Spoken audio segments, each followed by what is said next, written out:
Just a quick update as to what I read for August, as well as some awesome reads that I'm about to get into for September. Fall is coming.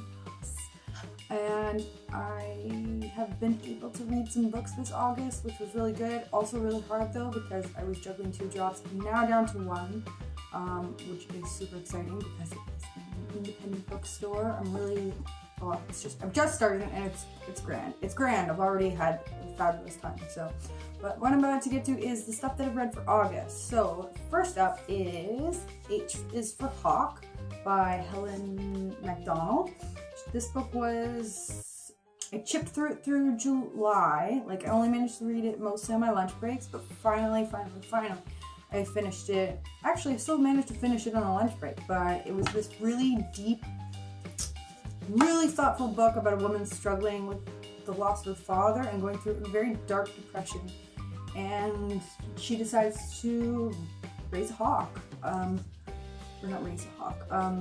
Train a hawk. In the traditional falconry-esque imagining, and it brings the reader through her struggle with her depression, but with the ease that she knows how to train, and juggling the emotions of this depression and reading the hawk, as well as trying to read herself, who's very broken and very fragmented. The writing's amazing in it. It's such vivid imagery that drags you into the mindset of not only a hawk, but also of a broken person who's mending themselves. So if you ever get a chance, I really highly recommend it. Just some great visuals, just great literary visuals. So I really enjoy that, and it's gonna be on my to keep for some time, because not only is the cover gorgeous, it just looks fantastic. But overall, it was just really enjoyable to read, and something I'd like to pass on to other people. So, tea break. Like my tractor in my book.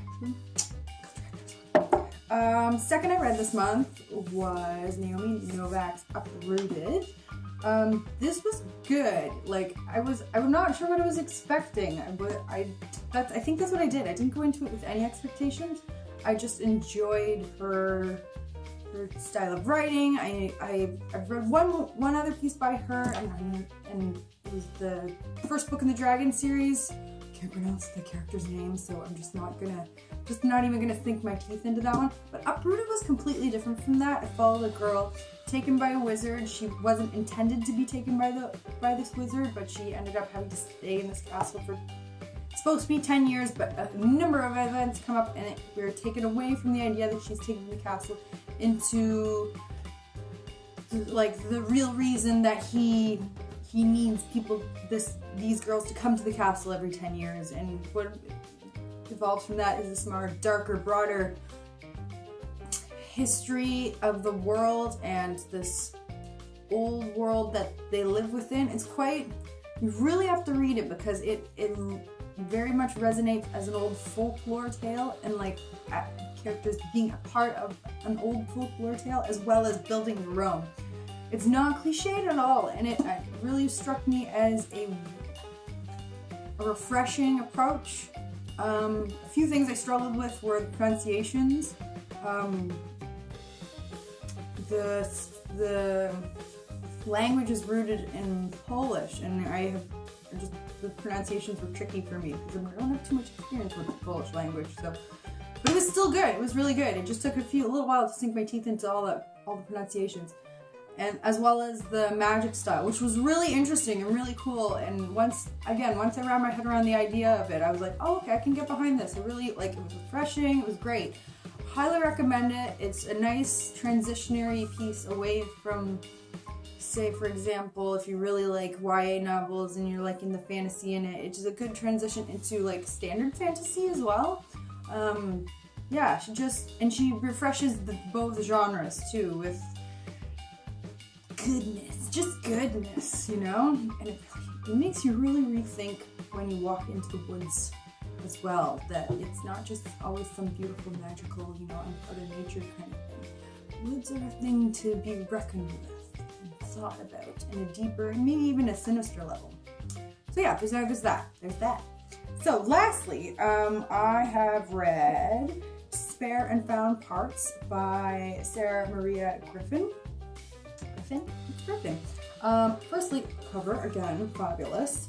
I thought it would, I wasn't sure what I thought when I bought it. I got it, and the cover intrigued me first of all, because I'm liking this dark teal look, but also then the premise intrigued me. Now, I've been up to my eyeballs in like fantasy and natural and woods and all that kind of stuff, and it just, the idea of something a little more dystopian / futuristic / mechanized just kind of appealed as a nice change in scenery for my own reading, and I was really surprised by it. I've had a few like bump throughs in terms of young adult writing where it just was so tired reading, but this was really good. It's her debut novel, and it feels like she's just been writing all her life. Like, it's poetic, and the characters are dynamic, and you don't always agree with all of them, and you don't always agree with the protagonist, and sometimes you feel as frustrated as she does with herself, I think, and that's the intention. And you struggle through this world of trying to figure out who she is, and all these forces around her trying to control her. And it doesn't come off as trite, and it doesn't come off as some other like, oh, I'm an angsty teen or whatever. It just, in the end of it, you're like, wow, that was like really, that was a journey I took with this person in their life, and I just really enjoyed it. I really recommend it for anyone, and yeah, that was really great. So,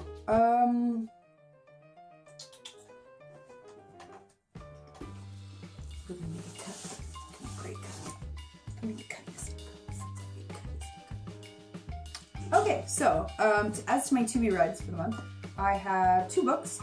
First book I have is Nan Shepard, The Living Mountain. This book has hair on it, cat hair, because you can't get anywhere around here without cat hair on it. This is Nan Shepard's book. She's a famous Scottish writer, and she writes about a particular set of mountains in the middle of Scotland called the Cairnvore Mountain Range. It's a national park, quite big. I've only been kind of around it and a little bit in it, but it's really beautiful, and it's less frequented by than the mountains that I live nearby, such as Glencoe area and the Nevis Range, which I'm much more familiar with. So, firstly, the cover intrigued me. You're not supposed to judge a book by its cover, but it was just so pretty.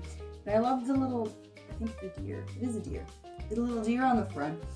And this kind of a white, expansive background. So, it follows her kind of like a journey through the Cairngorms, kind of like a naturalist perspective on it. Anyway, I don't know too much about it. I didn't even read the back. I just decided to get stuck into it, and so far so good. She's like a fantastic writer.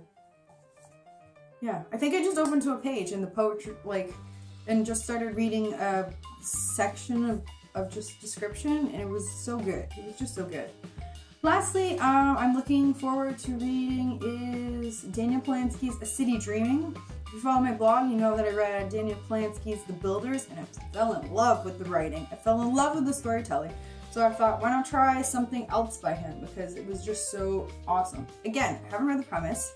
Ooh, let me do it now.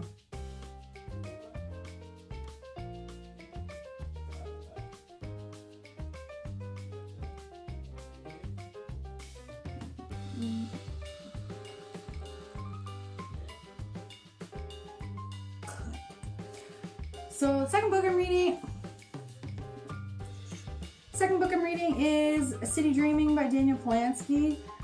It's kind of like, I tried this winter, I believe it was, a wizarding book in a city kind of thing, but it wasn't my favorite.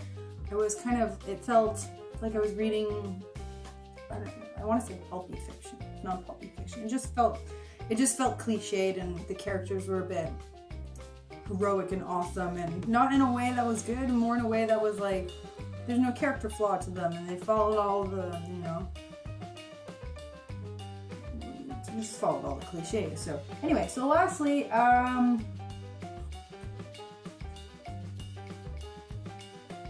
So I picked up this book in Aberdeenshire, and and I'm looking forward to it. It follows a wizard, I believe, with limited magic abilities as he travels through a city. It's got some dark grittiness, and the builders also had that feeling. So I'm kind of excited.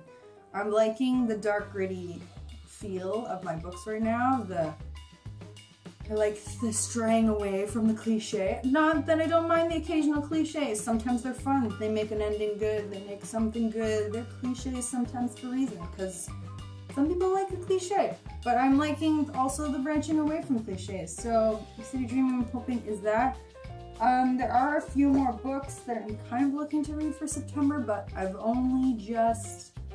What did I just say? I've only just started my new job in an independent bookstore, so I'm kind of hoping to wait till I finish those two before I go buy more books, because it's really tempting to buy all the books in there. It's just there's piles and piles and piles of them, and it looks so good. So yeah, so that's my kind of wrap up for August, as well as my hint as to what's coming for September. I'm gonna try doing more of these. They're just so tricky to find time for when I was doing two jobs, so hopefully I've got lots more time for them. Also, look towards Sunday for a full review post of Spare and Pound Parts. So yeah, do that and go read it, and it'll be great. So thanks guys, bye. Oh, and happy reading.